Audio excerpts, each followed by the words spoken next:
Hello students. तो आज देखने वाले हैं इरोडो फिजिक्स का टॉपिक है ग्रेविटेशन। आप लोगों को दिख रहा होगा स्क्रीन पर। जेई एडवांस के लिए इरोडो जो होता है बहुत इंपॉर्टेंट होता है। तो चलिए क्वेश्चन को डिस्कस करते हैं बिना टाइम वेस्ट किए। ग्रेविटेशन का क्वेश्चन है, क्वेश्चन नंबर 200 है, आप लोग बुक से मैच कर लीजिएगा।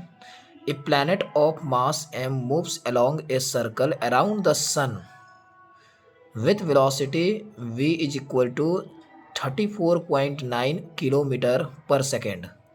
Find the period of revolution of this planet around the sun. तो स्टूडेंट आपसे कह रहा है यहाँ पर पीरियड निकालने के लिए, पीरियड ऑफ रिवॉल्यूशन निकालना है। एक प्लैनेट है जिसका मास m है, एक प्लैनेट है जिसका मास m है, जो मूव करता है किसके अलोंग, सर्कल के अराउंड द सन। विथ है वेलोसिटी इतना दिया हुआ है, तो पीरियड ऑफ रिवॉल्यूशन निकालना है। तो स्टूडेंट हम सभी को मालूम होता है कि जब कोई प्लैनेट सन के अराउंड मूव करता है तो वहाँ पर जो ग्रेविटेशनल फोर्स होता है, वहाँ पर ग्रेविटेशनल फोर्स जो होता है वो इक्वल होता है उसके सेंटर पर जो फोर्स लगता है। सेंटर पर कौन सा फोर्स लगता है, सेंटर के अलोंग जो फोर्स लगता है उसको सेंट्रीपेटल फोर्स कहते हैं। इसका मतलब ग्रेविटेशनल फोर्स जो होगा वो सेंट्रीपेटल फोर्स का इक्वल हो जाएगा। सबसे पहले ये कंडीशन होगी। तो यहाँ पर हम देखेंगे, कुछ लेट करेंगे। मान लीजिए लेट कर रहे हैं, यहाँ पर लेट कर रहे हैं, यहाँ पर एम एस जो है वो आपका मास है,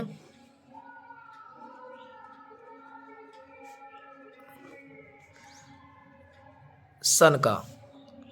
एम एस मास हो गया सन का। किसका मास हो गया, सन का मास हो गया। आप लोगों को दिख रहा होगा स्क्रीन पर, एम एस क्या लेट की है, सन का मास लेट की है। तो यहाँ पर हम बोल सकते हैं प्लैनेट का मास हम लेट कर लेते हैं। प्लैनेट का जो मास होगा वो m बोल देते हैं। प्लैनेट का मास क्या बोल देते हैं, m बोल दिए हैं।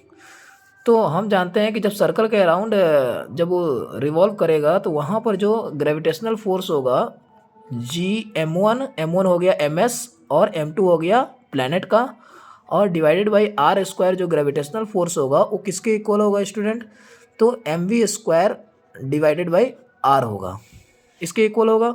तो यहाँ से m से m क्या हो गया स्टूडेंट, कट गया, कैंसिल हो गया। तो बचा क्या यहाँ पर, एक r से एक r कैंसिल हो जाएगा, तो एक r यहाँ पर बचेगा। तो यहाँ पर क्या आएगा, अगर यहाँ पर हम r का वैल्यू निकालें तो r का यहाँ पर वैल्यू होगा gms/v²। तो ये r का वैल्यू आया। यहाँ तक समझ में आया। अब हम जानते हैं जब रिवॉल्व करेगा तो कुछ टाइम लेगा। तो यहाँ पर जो टाइम लेगा रिवॉल्व करने में t, आप जानते हैं डिस्टेंस अपॉन वेलोसिटी।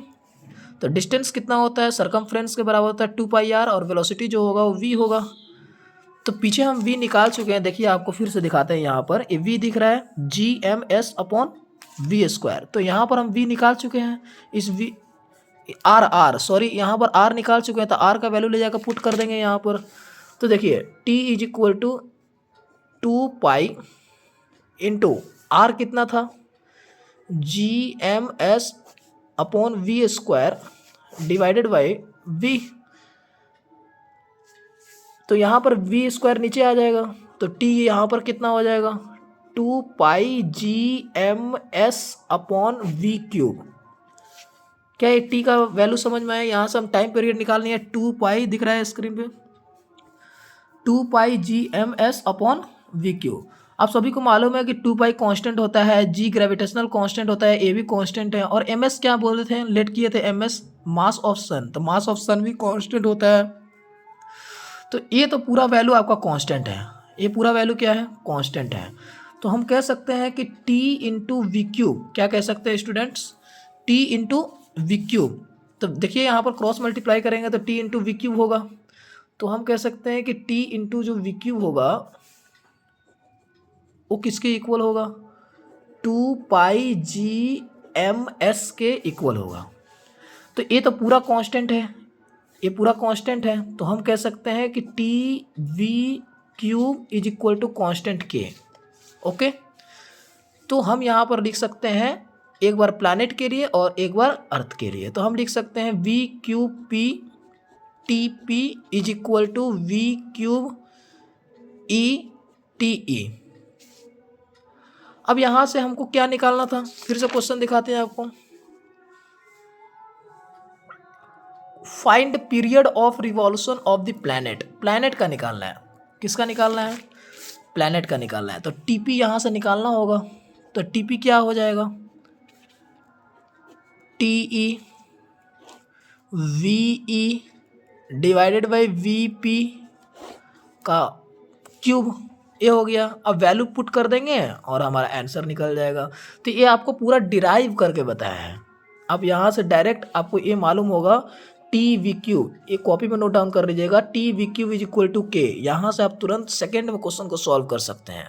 बच्चों को यही टफ लग जाता है क्वेश्चन, ये डिराइव करके आपको समझाएं कि कैसे आया। तो यहाँ से आप तुरंत सॉल्व कर सकते हैं, माइक्रो सेकंड में सॉल्व हो सकता है। तो देखिए यहाँ पर T P is equal to इतना हुआ, वैल्यू पुट कर लीजिए। चलिए आइए वैल्यू पुट करते हैं इस पेज पर।